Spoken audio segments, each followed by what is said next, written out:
Welcome to ஏமா TNPSC classes. நாம பார்த்தீங்கன்னா 2025 டிஎன்பிசி குரூப் 4க்காக top 50 questions GK and Tamil மிக்சிங்கில் வந்து ஃபுல் டெஸ்ட் மாதிரி பார்த்துட்டு வந்துட்டுருக்கோம். அந்த வரிசையில் பார்த்தீங்கன்னா இப்போ 12வது டெஸ்ட் வந்து பார்க்க போகிறோம்.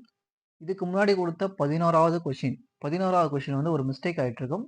என்னென்னு கேட்டிங்கன்னாக்கா 25th கொஷின் 25வது கொஷின் வந்து பார்த்தீங்கன்னா அக்பரின் தந்தைன்றதுக்கு பதிலாக ஹுமாயூன் அப்படின்னு சொல்றதுக்கு பதிலாக அக்பரின் மகன் சொல்லிட்டேன். அக்பரின் மகன் சொல்லிட்டேன்.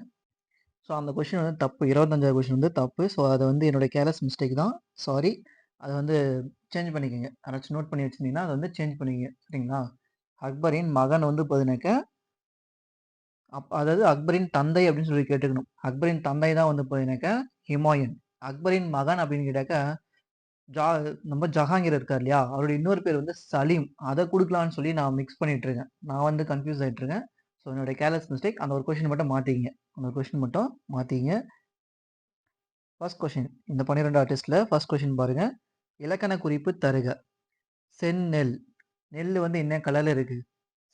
சிவப்பு கலர்ல வந்துருக்கு. அதனுடைய பண்பு வந்து குறிப்பிடுறாங்க. சிவப்பா இருக்கிறதுனால செந்நெல் சொல்றாங்க இல்லையா, அதனால வந்து பாருங்க பண்பு தொகை. திருக்குறளில் டேஷ் கரத்தில் தொடங்கி டேஷ் கர ஒற்றில் முடிகிறது. திருக்குறள் டேஷ் கரத்தில் தொடங்கி டேஷ் கர ஒற்றில் முடிகிறது. ஆகரத்தில் தொடங்கி நாகரத்தில் வந்து முடியும். அகரத்துல தொடங்கி நா ஒற்றில் வந்து பார்த்தீங்கன்னாக்கா முடியும். கும்பகர்ணன் வதைப்படலம் எந்த காண்டத்தில் அமைந்துள்ளது? கம்பராமாயணத்தில் கும்பகர்ணன் வதைப்படலம் எந்த காண்டத்தில் அமைந்துள்ளது? யுத்த காண்டம். ராவண காவியத்தில் எத்தனை காண்டங்கள் உள்ளன? ராவண காவியத்தில் எத்தனை காண்டங்கள் உள்ளன? கம்பராமாயணத்தில் 6 காண்டம். 7வது காண்டம் ஒருத்தர் இருக்கும். 7வது காண்டம் வந்து எனக்கு ஒருத்தர் எழுதியிருப்பாரு. ஸோ அது வந்து யாருன்னு சொல்லி சொல்லுங்க. அது கம்பருடைய சமகாலத்தவரும் அவர் வந்து பார்த்தீங்கன்னா கம்பருடைய சமகாலத்தவர் தான். 7வது ஒரு காண்டம் வந்து எழுதியிருப்பாங்க. ஸோ அது என்ன காண்டம், அது யார் எழுதுனாங்க அப்படின்னு சொல்லிட்டு உங்களுக்கான கொஷின். அது வந்து நீங்க கமெண்ட் பண்ணுங்க. ராவண காவியம் இங்க வந்து பார்த்தீங்கன்னா நம்ம ராமரை வச்சு பேசுறோம் இல்லையா, அது போல பார்த்தீங்கன்னாக்கா ராவணன் வச்சு எழுதியிருப்பாங்க. அதில் வந்து 5 காண்டங்கள் வந்து இருக்கும். 5 காண்டங்கள் வந்து இருக்கும். பிசிராந்தையர் என்ற நாடக நூலின் ஆசிரியர். Very very very important question பார்த்தீங்கன்னா இதுதான் வந்து ரொம்ப ரொம்ப இம்பார்ட்டன்ட். பிசிராந்தர் என்பது நாடக நூலா, என்ன நூல்னு சொல்லிட்டு கொஸ்டின் வந்து இப்படி ஃப்ரேம் பண்ணுவாங்க. ரொம்ப ரொம்ப இம்பார்ட்டன்ட் கொஸ்டின். அதிகமாக டிஎன்பிசிலே ரெக்கார்டான கொஸ்டின் நினைக்கிறேன். லாஸ்ட் குரூப் 2 கொஸ்டின் கூட கேட்டிருப்பாங்க. 2024 குரூப் 2ல கூட பார்த்தீங்கன்னா இந்த கொஸ்டின் வந்து வந்திருக்கும். ஸோ ரொம்ப ரொம்ப மோஸ்ட் இம்பார்ட்டன்ட் கொஸ்டின் இதுதான். பிசிராந்தர் என்ற நாடக நூலின் ஆசிரியர் பாரதிதாசன். தமிழச்சி என்ற நூலின் ஆசிரியர். தமிழச்சி என்ற நூலின் ஆசிரியர். இங்க கொடுத்துருக்க தமிழச்சி வந்து பார்த்தீங்கன்னா நம்ம அரங்கசாமி. சரிங்களா? தமிழச்சி அரங்கசாமி என்கின்ற எத்திராசுலு. அரங்கசாமி என்கிற எத்திராசுலு பிளஸ் பார்த்தீங்கன்னாக்கா வாணிதாசன், அவருடைய பேர் வந்து வாணிதாசன். சரிங்களா? தமிழச்சின்னு சொல்லி இங்க அரங்கசாமி வந்து வருவார். நவ இந்தியா இதழின் துணை ஆசிரியராக பணியாற்றியவர். நவ இந்தியா இதழின் துணை ஆசிரியராக பணியாற்றியவர் நா. பிச்சமூர்த்தி. சர்ப்ப யாகம் என்ற நூலின் ஆசிரியர். சர்ப்ப யாகம் என்ற நூலின் ஆசிரியர் சிற்பி பாலசுப்பிரமணியம். கலை ஞாயிறு என்று அழைக்கப்படுபவர். கலை ஞாயிறு என்று அழைக்கப்படுவர் நா. முத்துச்சாமி. தமிழ் நாடக தலைமை ஆசிரியர் என்று அழைக்கப்படுவர். தமிழ் நாடக தலைமை ஆசிரியர் என்று அழைக்கப்படுவர் சங்கரதாச சுவாமிகள். இதெல்லாம் ஓல்டு புக்கு நியூ புக் ரெண்டுமே கம்பேர் பண்ணி சிலபஸ் வைஸ் எடுக்கக்கூடிய கொஸ்டின்ஸ். இந்தியாவில் தொடங்கப்பட்ட முதல் பொது நூலகம் எது? இந்தியாவில் தொடங்கப்பட்ட முதல் பொது நூலகம் திருவனந்தபுரம்.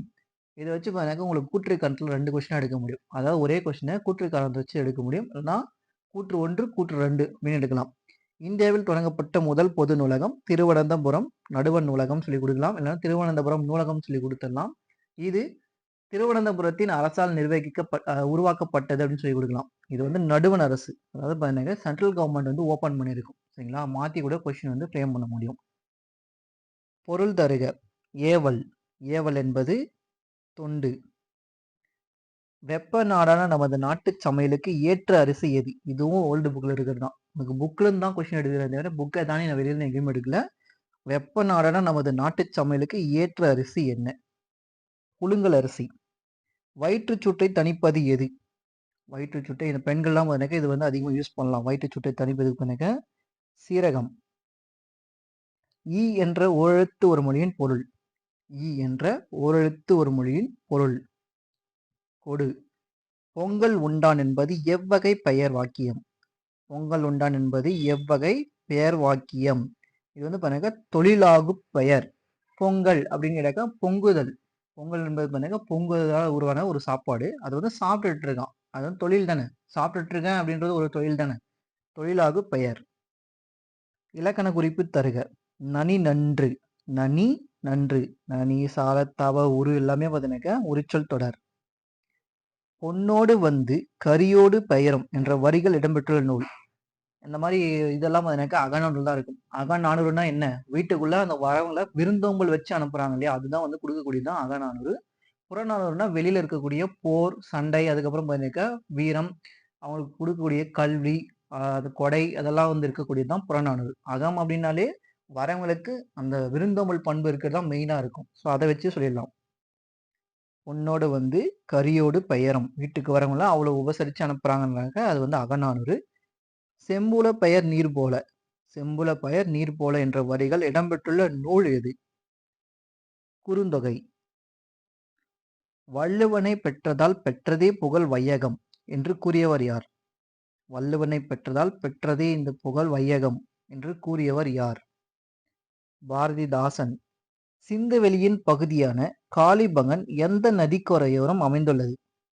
சிந்துவெளியின் பகுதியான காளிபங்கன் காகர் நதி ஓரம், காகர் நதி தென்கரையோரம் வந்து அமைஞ்சிருக்கும். வசுபந்து என்ற பௌத்த அறிஞரை ஆதரித்த குப்த மன்னர். வசுபந்து என்ற பௌத்த அறிஞரை ஆதரித்த குப்த மன்னர் சமுத்திரகுப்தர். அவர் வந்து பாருங்க ஒரு வைணவர், வைணவத்தை சார்ந்தவராக இருப்பாரு.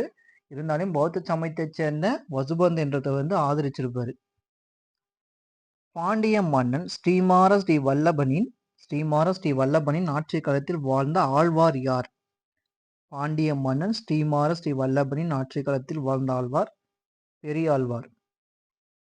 குதுப்பினாருக்கு அடிக்கல் நாட்டியவர். குதுப்பினாருக்கு அடிக்கல் நாட்டியவர் குத்புதீன் ஐபக்.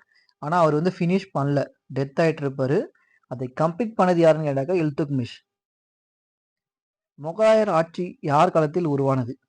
முகலாயர் ஆட்சி உருவாக்கியவர் யார்? பாபர். அதே குத்புதீன் ஐபக்னா அடிமை வம்சத்தை வந்து ஸ்டார்ட் பண்ணிடுவார். டெல்லி சுல்தான்கள் வந்து ஒரு இதுல இருந்து ஸ்டார்ட் ஆயிடும். இது வந்து முகலாயர்கள். நவீன வங்காள உரைநடையின் முன்னோடி என்று அழைக்கப்படுபவர். நவீன வங்காள உரைநடையின் முன்னோடி என்று அழைக்கப்படுபவர் ஈஸ்வர சந்திர வித்யாசாகர். குயிலி யாருடைய படையில் இருந்தார்? குயிலி யாருடைய படையில் இருந்தார்? வேலு நாச்சியார். முதல் தற்கொலை பெண், தற்கொலை படை வீரரை சேர்ந்த பெண் அப்படின்னு கேட்டாக்க குயிலி தான். கடவுளின் அரசாங்கம் உன்னில் உள்ளது என்ற நூலின் ஆசிரியர். கடவுளின் அரசாங்கம் உன்னில் உள்ளது என்ற நூலின் ஆசிரியர் டால்ஸ்டாய். அதே சட்ட மறுப்புனா தான் தாரோ.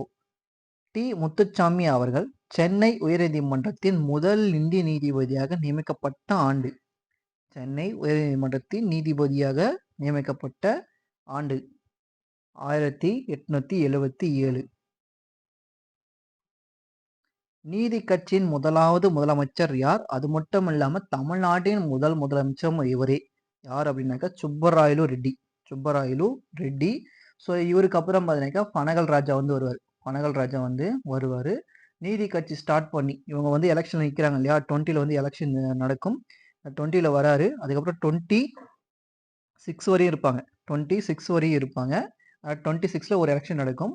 நம்ம சுயராஜ்ய கட்சி சொல்லியிருப்போம் இல்லையா, சிஆர் தாஸ் அண்ட் பார்த்தீங்கன்னாக்கா நம்ம மோதிலால் நேரு, இவங்க 2 பேரும் தான் 1923ல கிரியேட் பண்ணுவாங்க. கிரியேட் பண்ணதுக்கப்புறம் அந்த ஒத்துழையாமை இயக்கம் தான் சொன்ன இல்லையா, அந்த படத்தெல்லாம் பாருங்கன்னு சொல்லி சொன்னோம் இல்லையா, இந்த ஒத்துழையாமை இயக்கம் வந்து ஸ்டாப் பண்ணதால இவங்க வந்து அவர் பிடிச்சி ஜெயிலில் போட்டிருப்பாங்க காந்திஜி. போட்டதுக்கப்புறம் நம்ம வந்து அரசியல் கட்சி கண்டிப்பாக வேணும்னு சொல்லிட்டு இவங்க 2 பேரும் கிரியேட் பண்ணுவாங்க. கிரியேட் பண்ணது தான் சுயராஜ்ய கட்சின்னு ஸ்டார்ட் ஆகும். ஸோ அதுக்கப்புறம் பார்த்தீங்கன்னா நம்ம சிஆர் தாஸ் வந்து இறந்துருவார். சிஆர் தாஸ் வந்து இறந்துருவார். அந்த கட்சி வந்து கொஞ்சம் டவுன் ஆக ஆரம்பிச்சிருக்கும். ஆனால் நம்ம மெட்ராஸில் வந்து பார்த்தீங்கன்னாக்கா மெட்ராஸ் மாகாணத்தில் 1926 வந்து பார்த்தீங்கன்னாக்கா இவங்க வந்து வின் பண்ணுறாங்க. யாருன்னா சுயராஜ்ய கட்சியினர் வந்து வின் பண்ணுறாங்க. காந்திஜி வந்து என்ன சொல்லுவாருன்னு கேட்டாங்க, நீங்கள் அரசமைப்பு ஏற்றுக்கக்கூடாது, அதாவது முதலமைச்சர் பதவி வந்து நீங்கள் ஏற்றுக்கக்கூடாது அப்படின்னு சொல்லி சொன்னதும் இவர் வந்து அதாவது சுயாட்சியில் வந்து நின்றுப்பார். சுயாட்சியில் வந்து சுப்பராயன் வந்து நின்றுப்பார். ஸோ இவரை வந்து பார்த்தீங்கன்னாக்கா முதலமைச்சராக நம்ம நிற்க வைக்கலாம் அப்படின்னு சொல்லிட்டு சுயராஜ்ய கட்சி இவங்களுக்கு ஹெல்ப் பண்ணியிருப்பாங்க. யாருக்குனாக்க இந்த சுப்பராயனுக்கு வந்து பார்த்தீங்கன்னாக்கா ஹெல்ப் பண்ணியிருப்பாங்க. ஸோ இந்த சுப்பராயலு ரெட்டியார் வேற, சுப்பராயன் வந்து வேற. இவர் 3 இவர் வந்து பார்த்தீங்கன்னா ஃபர்ஸ்ட் முதலமைச்சர். சரிங்களா? ரொம்ப இம்பார்ட்டன்ட். மாத்தி குடுப்பாங்க இதுதான். சுப்பராயன் முதல் முதலமைச்சர்ன்னு சொல்லி குடுப்பாங்க. சுப்பராயலு ரெட்டியார். அவர் வேற, இவர் வேற. ஸோ நீதி கட்சி அதுதான் பார்த்தீங்கன்னாக்கா 13 ஆண்டுகள் வந்து ஆட்சியில இருந்திருக்கும்னு சொல்லியிருப்பேன். 13 ஆண்டுகள் தான் வந்து ஆட்சியில இருந்திருக்கும். 22, 26 வரைக்குமோ அதுக்கப்புறம் பார்த்தீங்கன்னாக்கா இவங்க 4 வருஷம் கேப் விட்டுருப்பாங்க. இதுல வந்து சுப்பராயன் இருந்திருப்பாரு. 32, 37 வரைக்கும் 32, 37 வரைக்கும் பார்த்தீங்கன்னாக்கா நீதி கட்சி வந்து இருக்கும். 37ல எலெக்ஷன் நடக்குது இல்லையா? எலெக்ஷன் நடந்ததும் வந்து பார்த்தீங்கன்னாக்கா நம்ம காங்கிரஸ் வந்து அப்பதான் வந்து ஓகே சொல்லிட்டு நிற்பாங்க. ராஜாஜி வந்து பார்த்தீங்கன்னா ஃபர்ஸ்ட் முதலமைச்சரா வந்து வருவாரு. காங்கிரஸின் முதல் முதலமைச்சரா வந்து அவர் வந்து வருவாரு. ஸோ அதான் 13 வருஷம். இந்த 4 வருஷம் கேப் விட்டுருப்பாங்க அவங்க. எல்லாருமே என்ன நினைச்சிட்டு இருப்பாங்கன்னா 17 வருஷம் நீதி கட்சி இருந்துச்சு அப்படின்னு சொல்லி நினைச்சிட்டு இருப்பாங்க. 4 வருஷம் கிடையாது. பஞ்சாப் மாநிலத்தின் அறுவடை திருநாள். பஞ்சாப் மாநிலத்தின் அறுவடை திருநாள் எவ்வாறு அழைக்கப்படுகிறது? அவங்க இதுல வந்து பாருங்க லோரின்னு சொல்லி அழைக்கிறாங்க. அப்போ உத்தராயண் என்பது உங்களுடைய கமெண்ட் கொஸ்டின். உத்தராயண்னா எந்த ஊருடைய அறுவடை திருநாள் பெயர்? இந்தியாவின் கிழக்கு மேற்கு பரவல் தூரம். இந்தியாவின் கிழக்கு மேற்கு பரவல் தூரம் 2933 கிலோமீட்டர். அப்படியே வடக்கு தெற்குனா தான் 3214. ராஜஸ்தானில் உள்ள பீகானின் மழைப்பொழிவு எவ்வளவு? 24 சென்டிமீட்டர். அதனால ராஜஸ்தான் வந்து பார்த்தீங்கன்னா மழைப்பொழிவு கம்மியா இருக்கும். இரும்புச்சாரா தொழில்நுட்ப மேம்பாட்டு மையம் அமைந்துள்ள இடம். இரும்புச்சாரா தொழில்நுட்ப மேம்பாட்டு மையம் அமைந்துள்ள இடம் ஹைதராபாத். சென்னிமலை எந்த மாவட்டத்தில் அமைந்துள்ளது? சென்னிமலை எந்த மாவட்டத்தில் அமைந்துள்ளது? ஈரோடு. தமிழ்நாட்டில் அமைந்துள்ள சேலம் எஃகு நிறுவனம் எந்த நாட்டின் உதவியால் நிறுவப்பட்டது? தமிழ்நாட்டில் அமைந்துள்ள சேலம் எஃகு நிறுவனம் எந்த நாட்டின் உதவியால் அமையப்பெற்றது? நம்ம சென்ட்ரல் கவர்மெண்ட் தான் வந்து உருவாக்கியிருப்பாங்க. இது வந்து எந்த ஒரு நாடும் வந்து ஹெல்ப் பண்ணியிருக்காது. நம்ம நாட்டில் இருக்கக்கூடிய நிறைய எஃகு நிறுவனத்துல 2 நிறுவனம் மட்டும்தான் சென்ட்ரல் கவர்மெண்ட்டும், ஒன்று பார்த்தீங்கன்னா பிரைவேட்ல எடுத்திருப்பாங்க.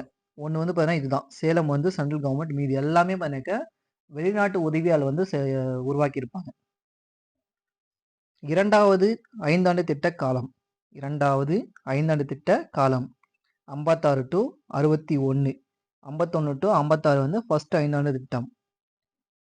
தேசிய உணவு பாதுகாப்பு திட்டம் எப்பொழுது ஆரம்பிக்கப்பட்டது? தேசிய உணவு பாதுகாப்பு திட்டம் 2013 ஆரம்பிக்கப்பட்டது. மக்கள் தொகை அடிப்படையில் தமிழ்நாடு எத்தனையாவது பெரிய மாநிலம்? இது வந்து எனக்கு வந்து நான் எங்கேருந்து எடுத்திருக்கேன்னு கேட்டாக்க 11th எக்கனாமிக் புக்லேருந்து எடுத்திருக்கேன் நான். 11th எக்கனாமிக் புக்லேருந்து எடுத்திருக்கேன். ஆனால் பிளேசஸ் வந்து மாறும். 11th எக்கனாமிக் புக்கில் இப்படி தான் கொடுத்துருக்கானுங்க. 3rd பிளேஸ்ல வந்து இருக்குன்னு சொல்லி கொடுத்துருக்காங்க. மக்கள் அடிப்படையில் வந்து 3rd பிளேஸ் இருக்குன்னு சொல்லி கொடுத்துருக்காங்க. ஆனால் இது வந்து தப்பு தான்.